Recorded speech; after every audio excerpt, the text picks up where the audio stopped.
Lieutenant Colonel, thank you so much for joining me. What is your reaction to what we are seeing and hearing, what we heard from Prime Minister Netanyahu, that they are now expanding their ground operation? I think there was three things from his speech that really stood out to me that I think give a big indication of what we can expect to come.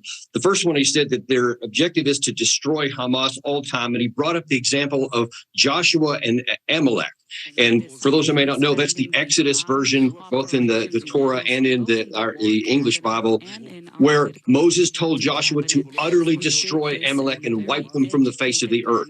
So he is using very strong language that all Israelis know very well, and it's going to resonate with them very hard. The second one is, he said pretty emphatically, he said, those who accuse our troops of war crimes are completely wrong, and he had some pretty strong language against them. I think that's a pretty direct reference to Erdogan in Turkey, who earlier today, in front of a crowd of hundreds of thousands of pro-Palestinian supporters, directly accused Israeli troops of committing war crimes. I think that was a shot across the bow there.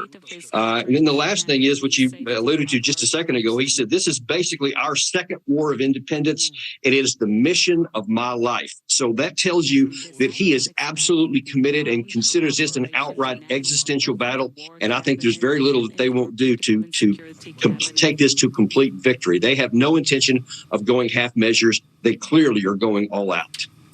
Well, I think you highlight so many of the key points that we heard from the Prime Minister. Let me follow up with you in terms of their strategy. You heard Richard talk about the fact that this has been in evolution. It's been growing over time. And one of the challenges, of course, is that Hamas burrows in these tunnels. What are the challenges that the Israeli military is facing, and how do they balance that against trying to limit civilian deaths? There's no easy way around this one. There's no good answers. They're all bad. And they're all bad for the Palestinian people and for the Israeli Defense Forces going in there. Look, we've seen this battle plenty of times. We've seen it in Fallujah. You've heard a lot about Raqqa in Syria, Mosul in Iraq, and recently Bakhmut in Ukraine, in that Russia-Ukraine war. All of them are nearly the same, as that they are extremely expensive infantry fights. Now,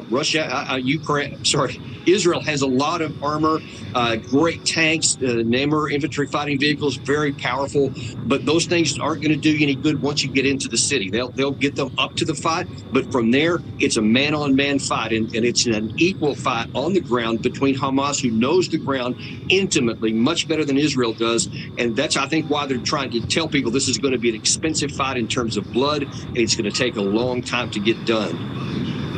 When you think about this taking a long time, what does that look like in your mind? Are we talking about months? Are we talking about years, Lieutenant Colonel?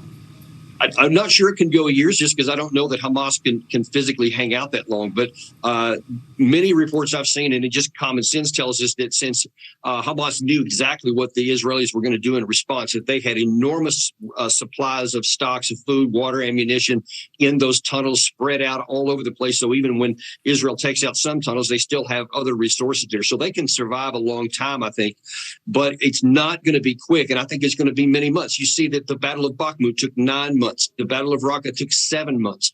Mosul was 4 months. So I think in the least case, you're probably looking at many, many months, and it can spread out, easily into next year.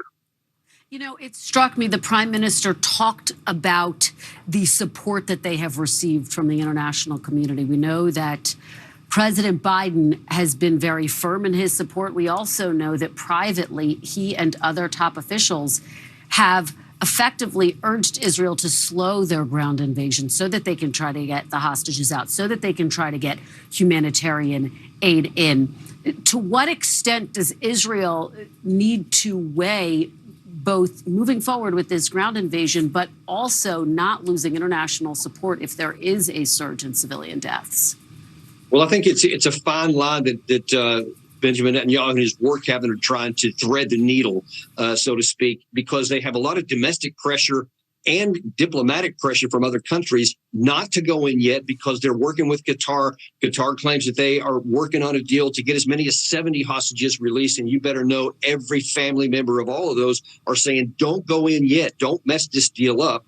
And of course, the Israeli side knows that that's almost certainly employing a tactic on the Hamas side to delay the invasion. They want to spread this out by giving people hope.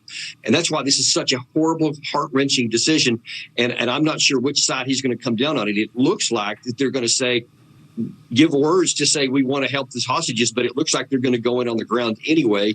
And unfortunately, that means that probably many of these hostages may die. And I would also expect, given Hamas's complete disregard for human life, they will probably kill some of the hostages and say this is Israel's fault and put their faces out on, social media. And it's just going to be really horrible. There's no good answer for this. It's going to be bad for everybody.